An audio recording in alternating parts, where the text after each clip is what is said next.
thanks so much for coming on to the show. So we're going to be talking about human-centric leadership in data.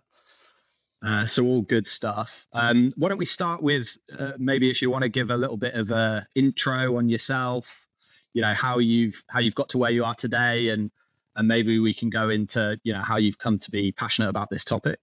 Yeah, for sure. Cheers for having me, Joe. So it's an interesting topic for me. It's a big, important thing that I haven't really seen many others talk about until a couple of years ago. That's probably pretty much when I've added my voice to something. So a little bit about me. I'm the head of data engineering and data platforms at Co-op. For those of you who aren't in the UK, that's a big old convenience store with about 1,000 other industries underneath it, from legal services, funeral care, all the way through to insurance and schools, which is really cool. I am a neurodiversity advocate, a DE&I advocate. So whilst the world is going backwards on some of those things and desperately thinking that it's all solved, it's definitely not. I have really high ADHD scores. I've got ADHD myself. I'll always be rummaging around in this chair whilst we're recording. And for the longest time, I have struggled with systems and processes and people who don't understand what that means. That includes joining teams where managers haven't been helpful, haven't been understanding, haven't been thoughtful about some of the things that have been problematic for me. That has affected mental health. Mental health means don't perform well. It's a cycle. Over COVID, through an own personal mental health journey, around speaking to therapists, counselors, as well as doing more reading and research on books that I could possibly shake a stick at, I came to the conclusion that a new form of leadership is required, or one where people aren't just cogs in the machines there for profit, but they're actually treated as the people that they are as an individual. Because individuals are the best thing in the world. Being able to say,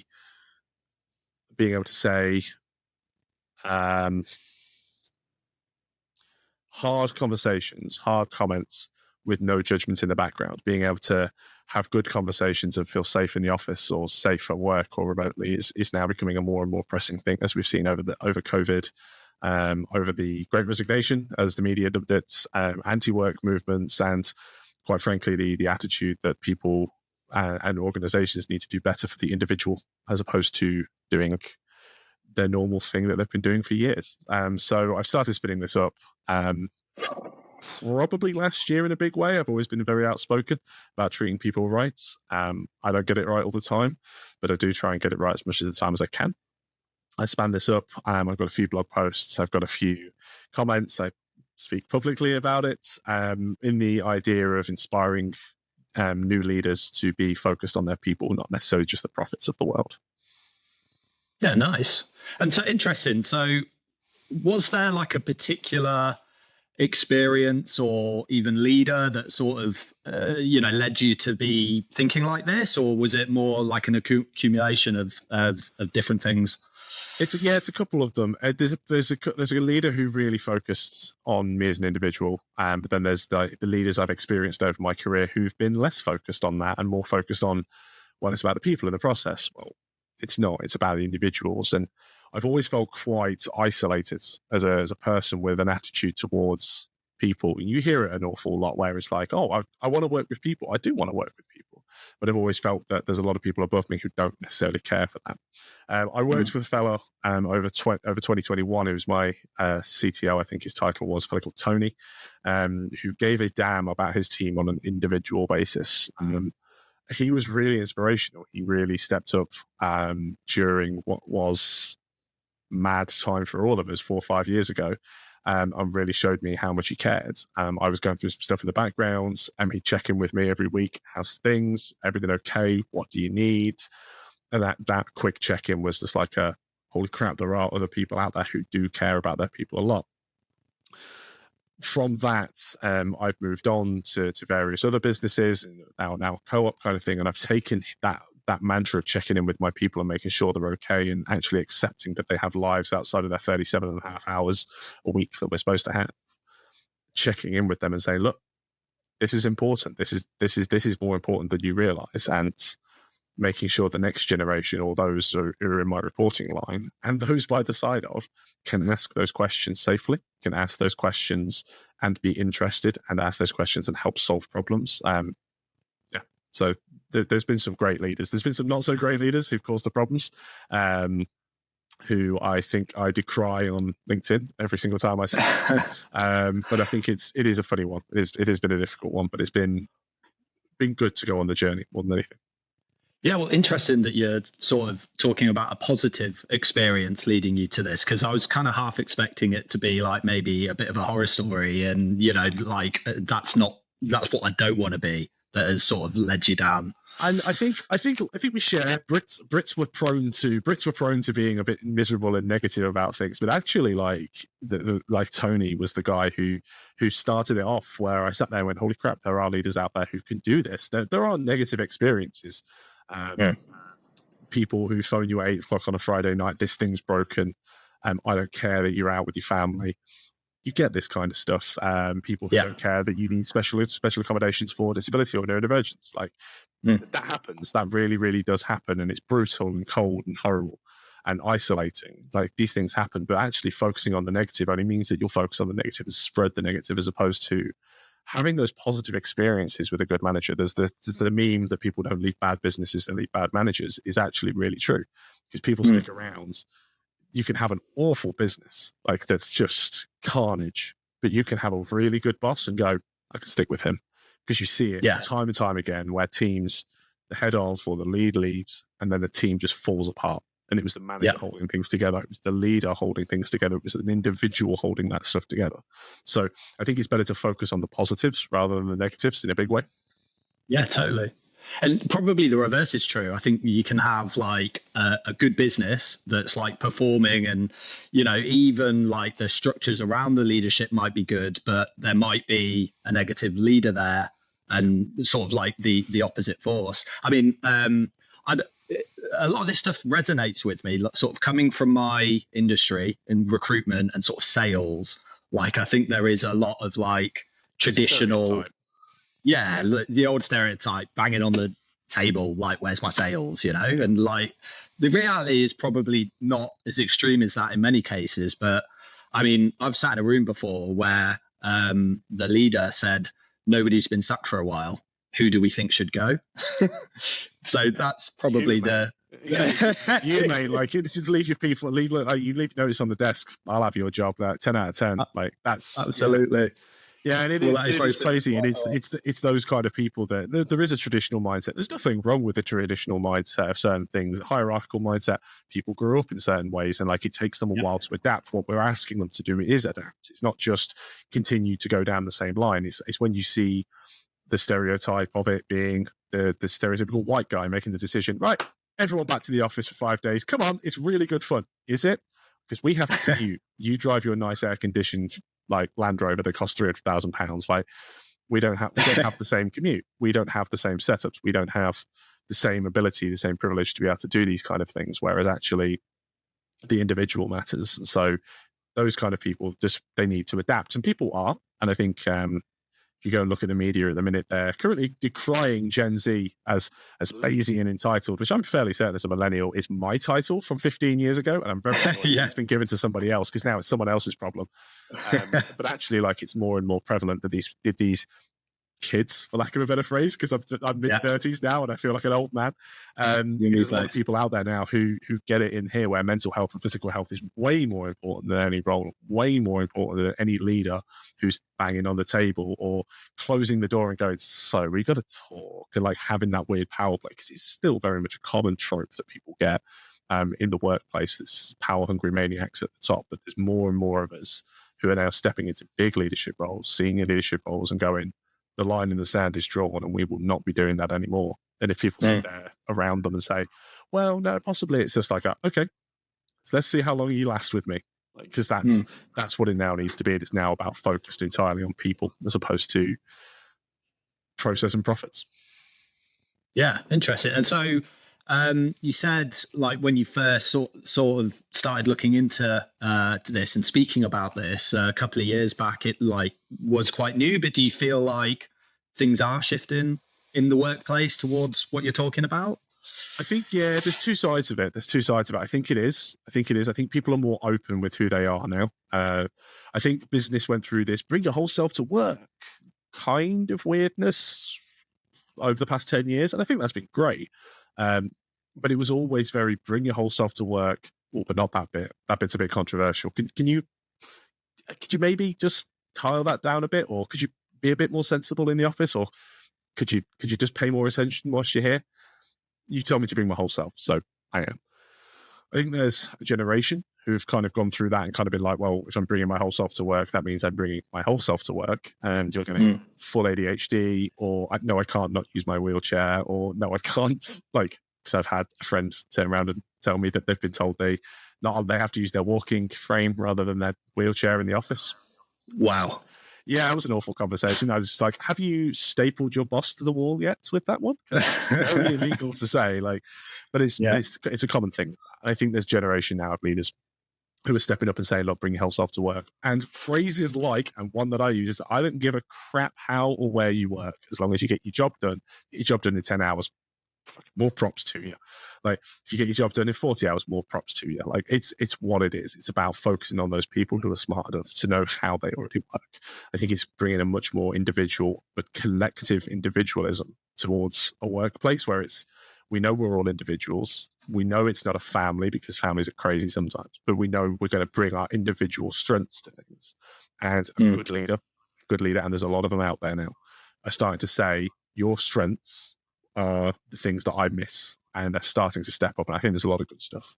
There is also the other side of things where we're seeing the President of the United States universally declaring that DE&I is over, and blaming people in wheelchairs for some of the worst air accidents in the world, where that seems like it isn't related, but it is a real kickback, knee-jerk. The process has failed them, and they want it to go back to the way it was in magical rose-tinted times, and people do still have issues where DE&I is not a big issue, or just get your job done, and it's just not that simple for everybody else. When you've got the population of the United Kingdom, where I think it's 27% of us will have a mental health condition pop up, substantive mental health condition every year. That's a quarter of us. When it's neurodivergency, it's 1 in 10. I think it's 12.5% of us. So is that 8? It's an eighth of the population. You start realizing really, really quickly that actually there's a comorbidity there, but there's also people who are going to be outside of that. So you're probably looking at something like 40% of the population is going to need a leader who turns around and goes, hey man, you good? And then when you do the initial thing, because you're a white guy, and you go, yeah, I'm fine. And then you kind of look at them again and you kind of go, are you good? Like, I think it's like leaders have started doing that. I think people are getting better, but there are definitely the detractors out there, vocal detractors, who think that it's an attack on them as opposed to, hey, everybody just wants equitable treatment. So I think it's a funny one. I'm hoping it keeps up. And the UK seems to be disregarding a lot of the craziness in America at the moment, but it's a scary time for a lot of people who do just want better for a lot of people, as opposed to just brutalizing our way through life. Yeah. Yes, best not to do that. Yeah. So when you've like, in your experience, when you've been sort of implementing this type of leadership, like, correct me if I'm wrong, I imagine it probably goes down pretty well with your team. But how's it received by, like, above, or like the businesses themselves? Yeah. It's a little quiet sometimes, actually. It's quite fun. The biggie I always get is I use my ADHD as a bit of leverage, because it's funny, because I'm flag waving ADHD guy. Neurodivergency is amazing. Like, it is always good fun, because it's like I can break the water, because I'm fairly self-deprecating, but also got a witty sense of humor. Mostly, I'm just sarcastic. So it's one of those. I've sat in meetings with people, or sat in meetings with some fairly big wigs, directors, boards, C-suiters, and they've been speaking to me about it. They're like, yeah, but we already do that. And I've gone, yeah, okay, what do I need as an ADHD person? I just left them, and kind of they've just gone, oh, well, you'll need, and you'll need this, and you'll need that. And I've got, okay, have you actually asked me the question? You actually asked me and treated me as an individual, rather than just a guy with an issue. Like, you need to treat them as individuals. And you kind of see them go, holy crap, yeah, that's a whole thing. I had a great session last year. There was a CDO summit at one of the big four consultancies. I can never remember which one it is. in London. I got asked to swing by and sell the dream. And there was a guy who turned around and he said he got diagnosed over COVID with a neurodivergency. And he said, for the longest time, I thought I was empathetic. And he went, turns out I'm not. I'm not empathetic. I'm not listening to people. I'm not having that kind of conscious decision to drive good behaviors, to listen to people, active listening, that kind of thing. He's like, I've not actually done that. And it shocked me. And I think it's that people have the come to Jesus moment, for lack of a better phrase, because it's directly affected them, or they're sitting in front of someone who's not calling them out. Because if you turn around and go, you should be listening more, they'll go, don't need to listen to you. Whereas actually, have you bothered to ask me? Just this simple question that it goes down. It goes down quite well. Some people don't care. Some people do not care. Like, I've got a friend who does a lot of advocacy internally for leadership training, and he's got his own consultancy and stuff. And he goes, there are some boards who just don't give a damn. Like, they're there for one thing, and it's their bank balance. And it's looking good in the suit and stuff. And he went, those people aren't your priorities. Like, don't worry about them. Like, he's like, they're outnumbered massively. There's more people who aren't detractors, who are on the, that's interesting, I didn't think of that, or just flat out advocates like me who are just mad about people. So it's about like tailoring it, because then it's about if there's always going to be, if there's 10 people, there's always going to be a couple of them in there who are like, I don't care about any of that. But don't focus on that. It's not up to you to convince them. It's up to you to find the advocates in that team, because there's always a couple of them sitting there going, that's a great thing. We should be focused on our people. We should be doing it. How can we? When you work with them, it rapidly propagates. And if you've got not detractors, but whatever the term is for people who are detractors but aren't super positive about it, they'll quite quickly come to advocates, and be able to sell more of the good stuff, which is looking after our people and making sure our people develop properly and all that good stuff. They'll quickly come onto it, and detractors will find themselves outnumbered real quick, because everyone's got a horror story of a bad manager. Everyone's got a horror story. Like you said, slamming a hand on the table. Doesn't happen to everyone, but you've seen it and you've kind of gone, oh, that's a bit much. Don't like that. Like, and all it takes is one little person to sit there and go, could you not slam your hand on the table? It's not why you're fired. Well, it's not fair for them to be fired just because they've called you out. But it's one of those things that detractors will find themselves out of the place and having to adapt. And it's not something you can hide. It isn't something you can fake. It isn't something that's possible. You can do it to a certain extent, but there's something I say about neurodivergent people. We can smell a bullshitter. We can see someone who thinks they're really good for this kind of thing. They'll talk the talk, but won't walk the walk, and it's really quick. We can identify that kind of thing. So I think there's definite change. There's definitely good stuff. There's definitely bad stuff, and I think people will adapt now over the next, and they're going to have to with Gen Z and Alpha, who are next. I think whatever ridiculous title we're giving ourselves.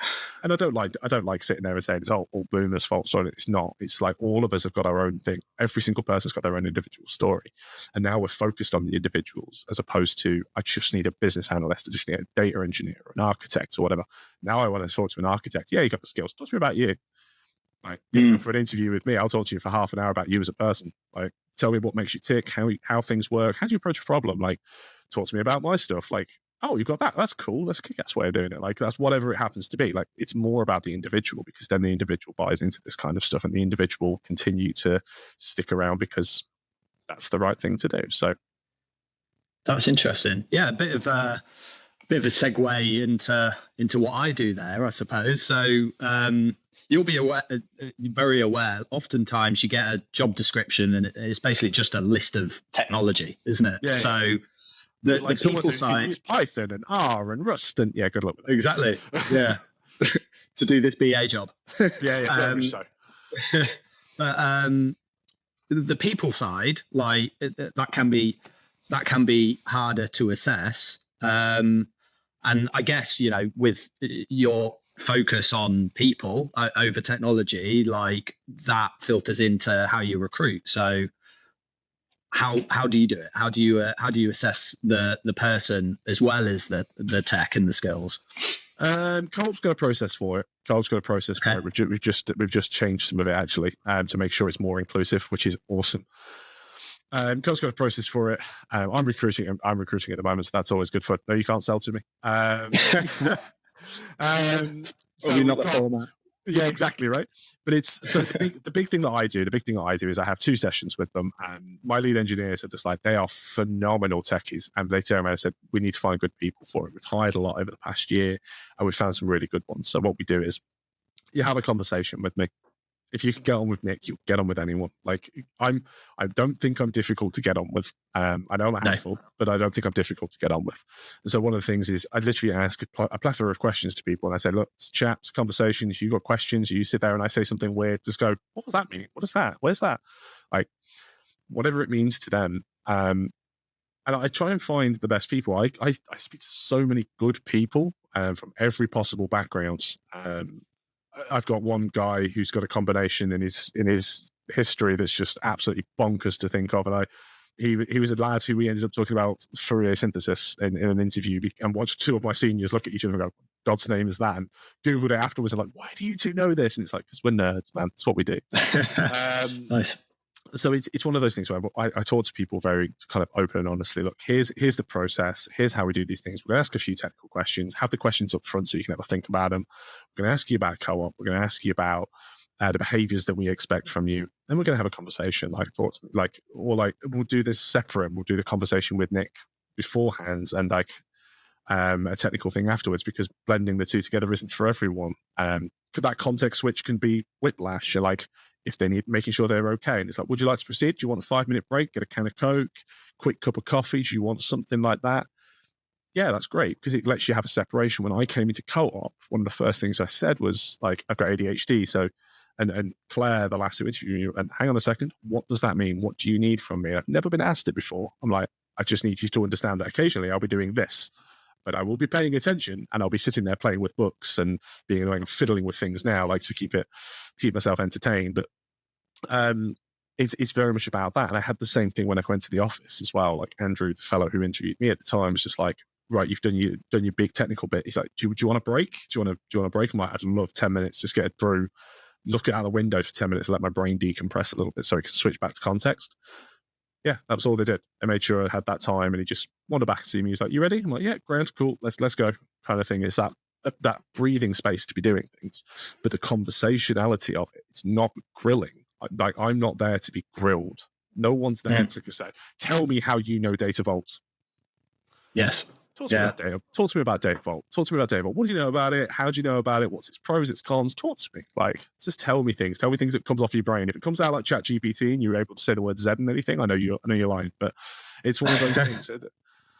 And then it's about them as well. It's about them. I've recently interviewed some juniors. And one of them was really sharp, like quite sheepish about, oh, well, I had a bit of a career break. He goes, oh, what happened? Is everything okay? Oh, yeah, I had 2 kids. Awesome. Tell me about your kids. What do they do? Like, what do they love? Kind of thing. And the kids love Lego. Great. Wonderful. I've got a massive Lego International Space Station sat by me. Like, it's that kind of exuberance that you are a human being with love and knowledge and madness that kind of comes to you, and also so are they with people around them, and it's paying attention to that, and it's that kind of acceptance that they've got bigger things in their background, whereas a lot of people will hide that. I don't want people to do that. I want people to be more vocal, because the more inclusive I can be to every possible combination of person, the more they will be in the future, and they can happily step up and be the next leaders, next human-centric leaders, or whatever combination of words we use to sound like a good person. So it's one of those. Yeah, it's a difficult one. Recruitment's hard as well, because you have to make sure everything's prim, proper, detailed, and inclusive, and it's not an easy thing. No. Interesting. And what about, how does all this work in, because it's all super positive, and like, I believe like good people will, people who are happy will likely perform better, right? Yeah. And so there's loads of positivity. How does it work? You know, sometimes there are just issues, and sometimes there are like not the right fit in the right place or the right role. Like, how does all of this, like human-centric leadership, how does that deal with like those situations where it's not working out, or there's confrontation, or if someone is just, you know, problematic, taking, yeah, it does happen. I had a really good example. I always tie it back to neurodiversity for me, neurodivergence for me, because it's the thing that I defaulted to. I had a practiced some speaking last year, and someone stepped up and said, like, they had a neurodivergent person in their team who was basically a jackass. There was no other word for it. They were awful human being. They had a public speaker in. They were decrying them, insulting them with all sorts of things, and they were just like, "How do you deal with that?" I'm like, "That's not a neurodivergence issue. That's a HR problem. Like, that's a fundamental cannot function in society problem, and not your issue to solve."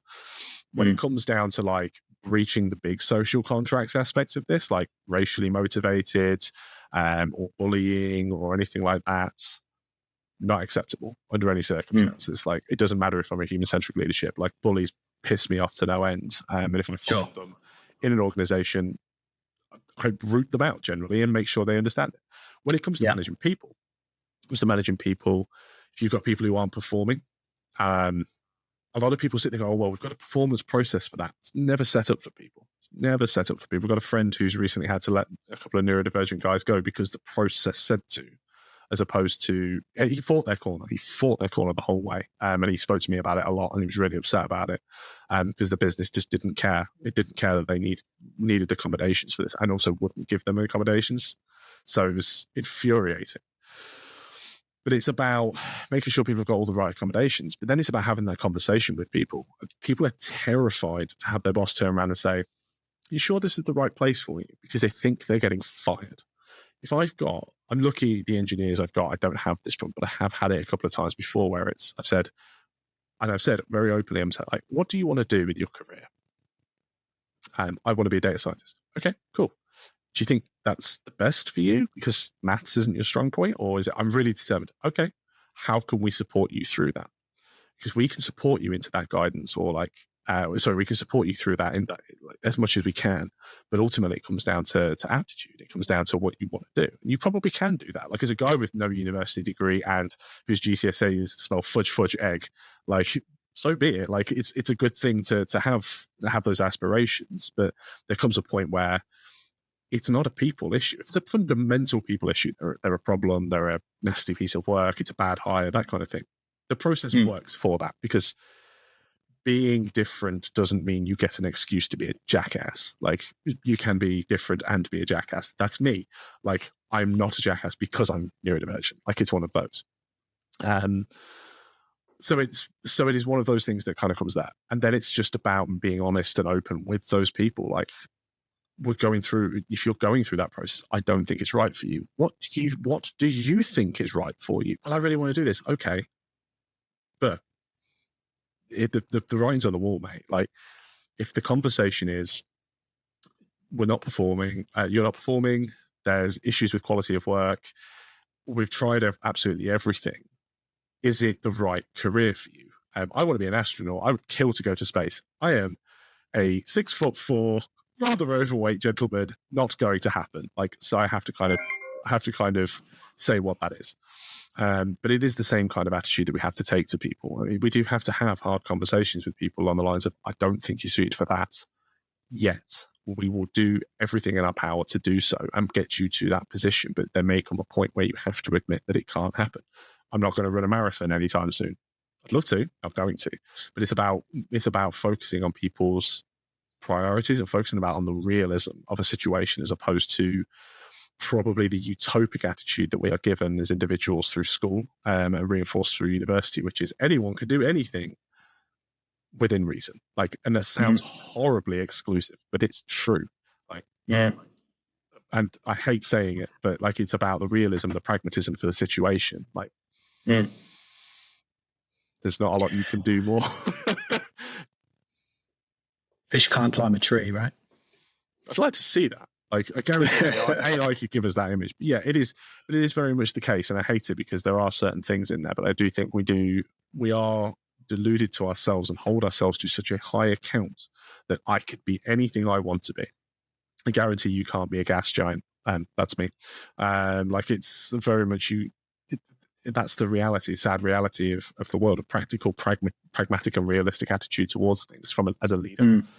It's something I've had multiple times, and they're the leaders who I've resonated with, not the can sing me a song about the greatest thing in the world, not the pessimists who sit there constantly telling me, oh, it's just another day in paradise. None of that. It's the realists, the pragmatists who've gone, right, what are you trying to do? Where are you looking at?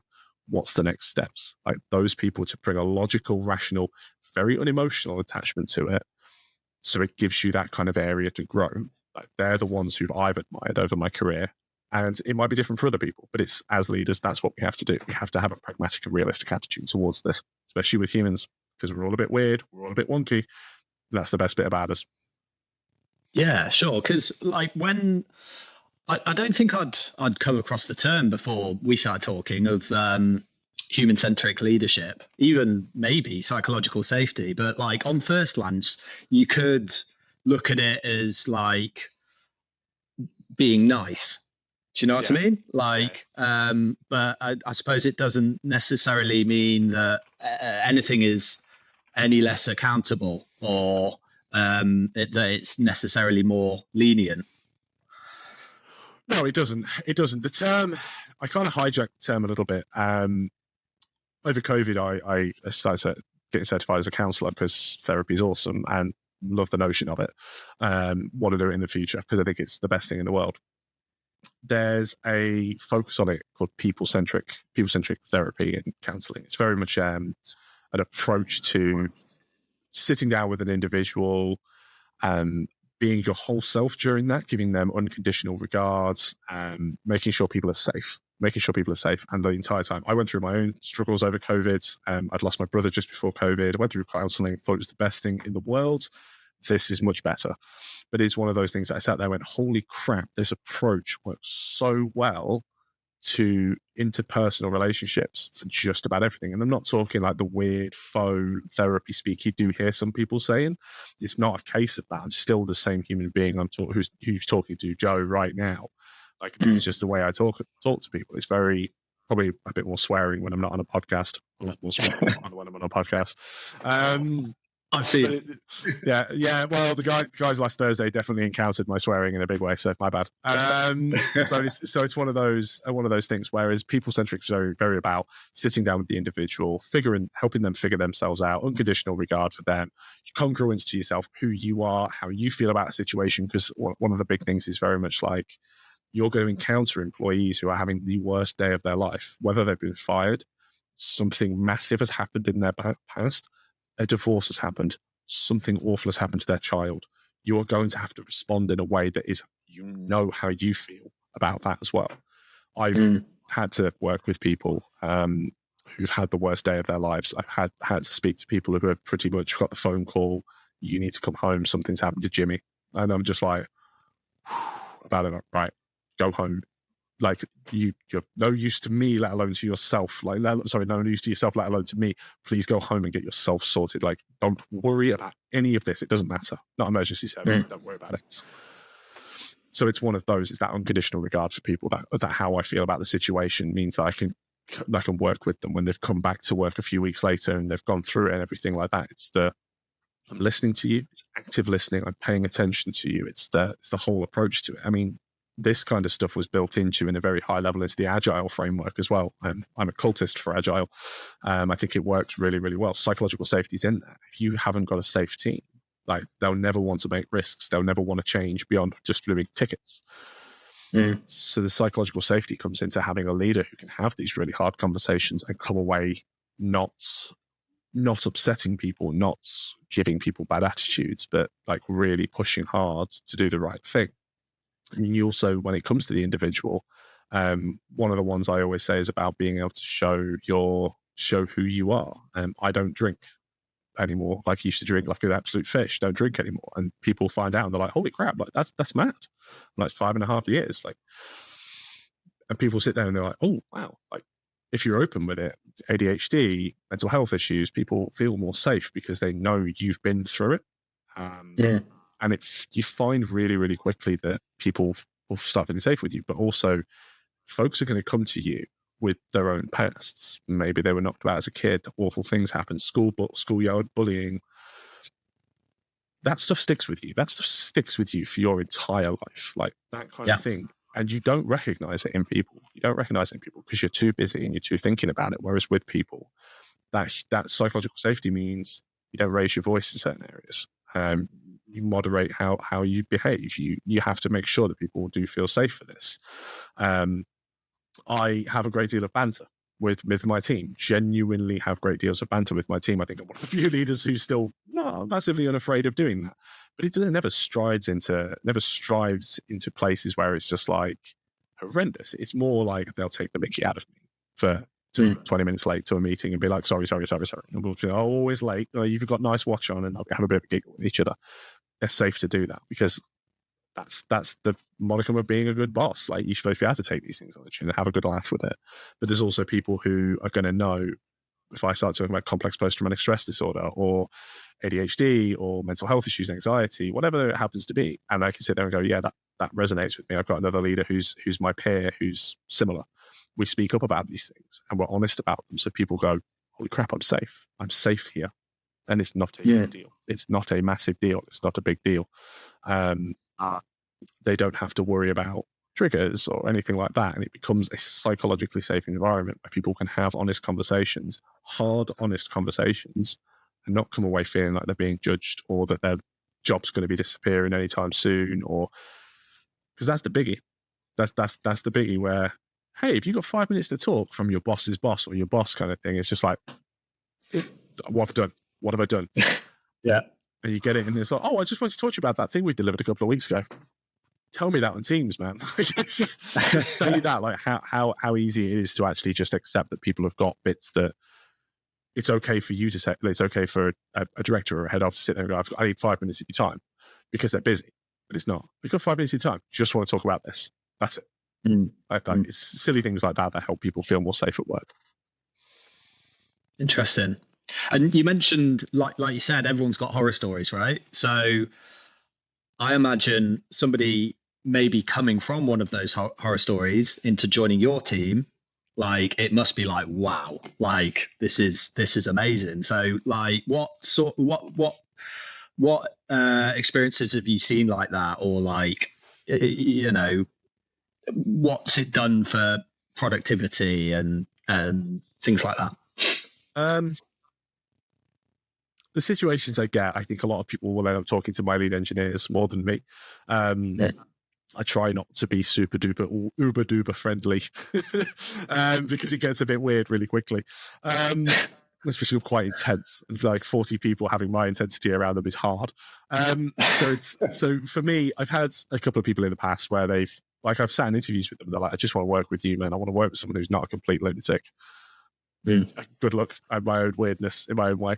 And afterwards, like after a couple of months, I'll check in and be like, hey, like, how are things? Every couple of weeks, I talk to most people in my team anyway. I'll pop them a message or whatever, and I'll just say, how are things? Or I'll bump into them in the office and they'll say, how's things? And it's just, he's like, you have no idea how much better my life is, kind of thing. It's just like, what? Because you're not stressed out about work constantly, not worried about losing your job or anything like that. It's just, that's the response I've got from it. And you find, default back to some neurodivergent stuff, like, you create a good culture for people. We work better, we work better, we work faster, we're more accurate, we're more willing to go the extra mile because we know the boss above us is going to be fair and honest with us.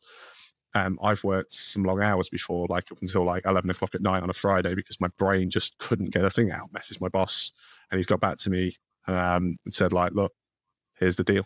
It's this. And it's just like, okay, fine, brilliant. And take the Friday off, take next Friday off, take whatever you need to do, because that's the balance that I can get with people. I do the same thing if I know people have taken time off or I know people need an extra bit of time, like they can do it. It's that balanced, nuanced way that leadership's supposed to be, as opposed to just, you are here from 9 to 5 or you've worked after 5 o'clock. You've worked after 5 o'clock and it's just diddums. I think that's what you get from it. You get people who are more productive, more thoughtful, more interested in what you're trying to solve and what you're trying to achieve, as opposed to like most people are just going to want to come in 9 to 5. That's fine. Even in the data world, we are a cult unto ourselves, but like it's okay for them to just come and do their 9 to 5. But like when they do put the extra hours in or they put the extra mile in because they're safe to do so and they know they're going to get something back, they will. Like people will work better and be mission focused and objective focused rather than just just got to put the hours in. Like, and that's where it starts coming from. You see better performance. You see better performance from people. You see more people being more curious. You see people having better conversations and honest conversations. You will see better solutions. We come up with some wacky things sometimes, and I'm just like, that is a bad idea. Not in a bad way, because that is going to get really expensive. Yeah, but it's cool. I don't care if it's cool.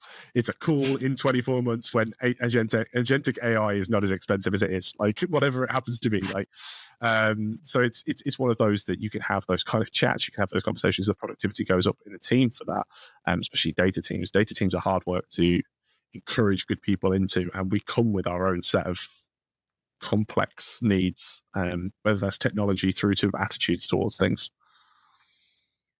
Yeah, no, I fully believe that, because I think, I've had periods in my career where, the culture has been more sort of driven on fear. And I've had periods where that's not the case at all. And certainly in my own work and my own performance, it's just a mile apart, so I can fully believe that. So it sounds like, sorry, go on. I was just going to say, it's awful that all of us have to put up with it a little bit. Yeah. And I definitely, like I said before, I think my industry, there's a lot of it. I mean, I'm sure it's changing. Like everywhere is probably changing, but I think sales generally has a bit of a traditional leadership kind of reputation. And I think the guys I know plenty of guys who've started their own recruitment firms. I know plenty of guys who've started their own sales or marketing or whatever. And the guy on LinkedIn is not the guy you end up speaking to. Like that's no. like, and it is one of those. I think more and more people will do their own thing. More and more people will. Guys and gals. There's at least one lass, Emma, up in Manchester. She's Mariah Talent. She's brilliant. She's literally built her own firm off the back of like doing good for others and like stuff like that. She's inspirational when it comes down to this. Nice. Yeah, so it's one of those. Okay, and it sounds like when you started Co-op, they were fairly forward thinking with regards to DE&I. At the same time, it's still like it's a big business, and so you've mentioned like remote work before now, so and you're obviously very pro for remote work. Did you get any pushback on any of how you felt you should sort of be leading the teams? No. I started, and then our new director came on. I think it was March last year. He got to know me quite quickly with stuff. He was like, obviously, he's a Londoner. I live in London as well. Co-op's main office is in Manchester, so it's like, how often do you go up? I go up once every month for a few days. I grab a nice hotel, see some friends up there in the evenings. It's awful. It's dreadful. But the attitude I took straight away is like, my team's remote first. Data engineers work best when they're together, and that could be digital or not. Like, under no circumstances do you sit there and you're making actual decisions about return to office. And he kind of went, yeah, it's fair enough. Like, Co-op's not going to do that. Like, even you see, what's his name, Lord Rose, who got himself in trouble a couple of weeks ago, where it was just like, return to office is the right thing to do. Shut up, man.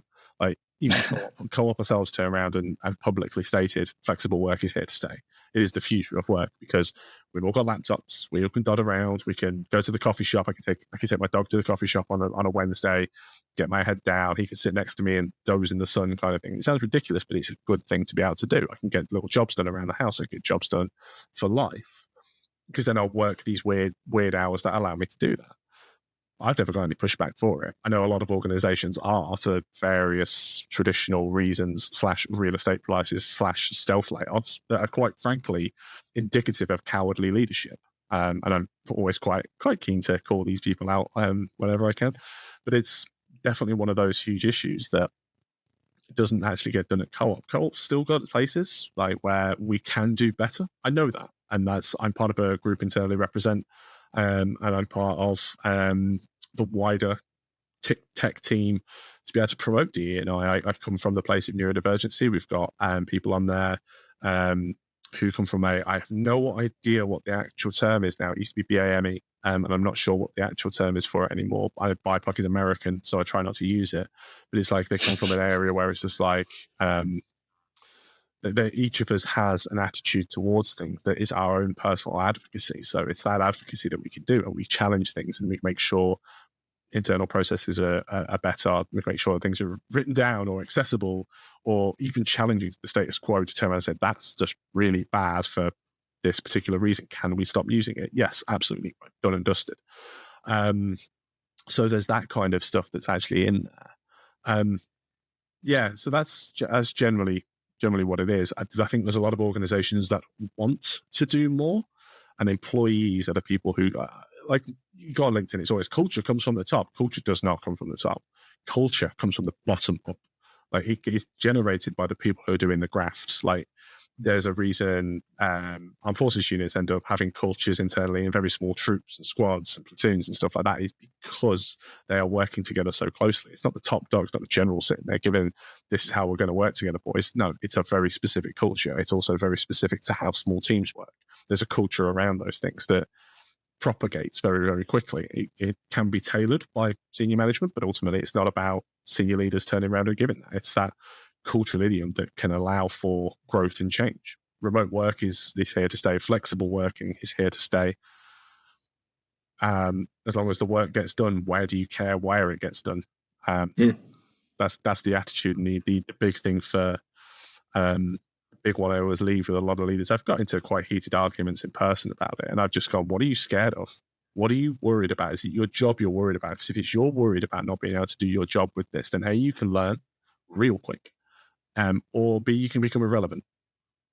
Like, you learn real quick or become irrelevant. Because why would I hire someone who's sitting there going, oh, work from home is dead. Return to office is all that's going to be important. I wouldn't hire you.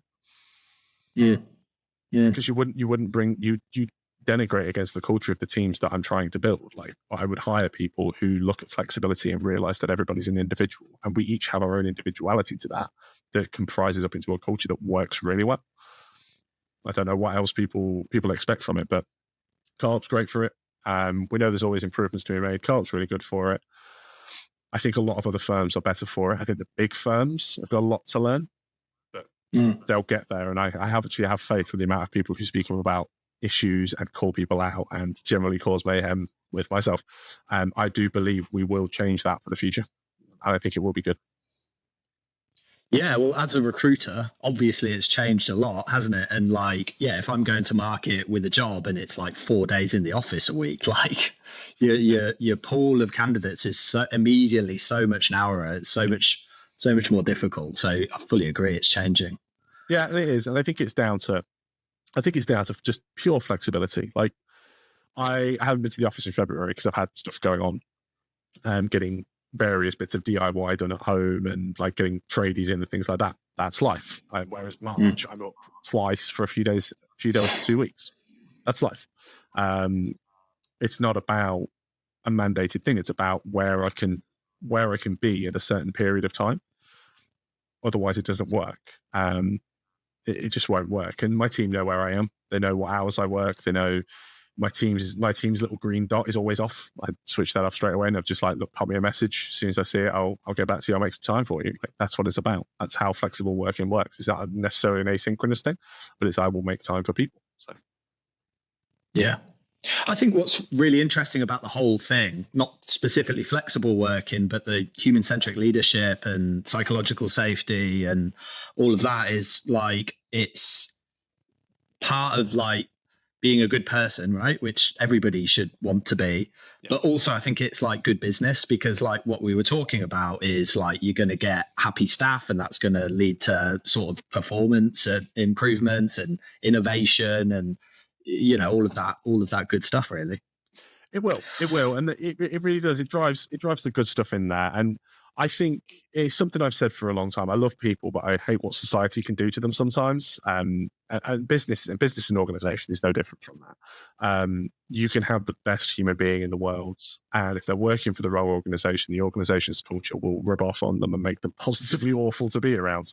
I've had a close friend who's worked for a big American bank before, came back, and he's like a different human being until he got like 6 months in and was just like, ooh, I didn't realize that was a problem that I brought with me, kind of attitude towards things. I don't like what big organizations can do to people. I don't like that it can make us money grubbers. I don't like it that it can make people really cold and hostile towards each other, because I had this really weird moment I worked in Canary Wharf in 2019. I had this really weird moment where I sat on the DLR just looking down the train like, all these people are going to competitors of my business or the business I work for. This is weird. Like, none of us are truly competitors in any way, shape, or form. Like, the very, very top dogs probably are because names and egos and that kind of stuff. But I just sat there for ages like, that's weird. Like, we all use the same thing. We all do the same way into the office. Like, we're not competitors in the slightest. We're just here to make money. So, like, we're here to make money so we can survive. Like, that's the vast majority. And if you told most people, ask most people, oh, what do you want to do? If you didn't have to work, what do you want to do? Guarantee it's not their job. Guarantee it's not their job. They tell you they want to raise dogs or horses or have a small little orchard that they tend to like. People have these aspirations and dreams that it's not to work in a big business. Some people are to have these massive, crazy like careers and things like that. If you looked at 15-year-old me, saw me now, it'd just be like, how the hell did you manage that? Couldn't tell you, dude. Couldn't tell you. But I think like people are like that. I think it's indicative of the fact that we have to get to a point where we accept that people are going to want different things, or we accept that people aren't always going to align to corporate culture as opposed to a focus more on the individuals that they actually work around, because that's how it's going to happen. That's how change happens anyway. And I think it is slowly going in the right direction, contrary to popular belief. Yeah. Led by you and your talks and blogs. God, I hope so, mate. God, I hope so. Yeah. I'm starting to do more public speaking about it. I love doing it. Thank you for having me on for this, by the way. I love doing it, and then it's like I'm looking at pivoting it into something middle of this year and helping organizations and startups. I've always spoken to a couple about them, about how to build a good culture.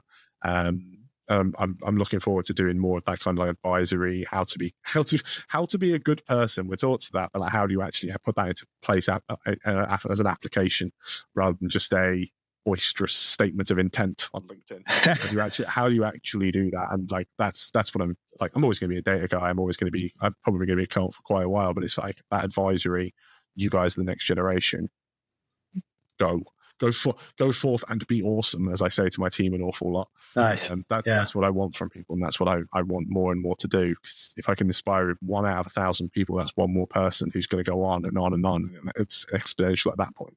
I'll be happy that at least 10 people get a better world from it. Yeah.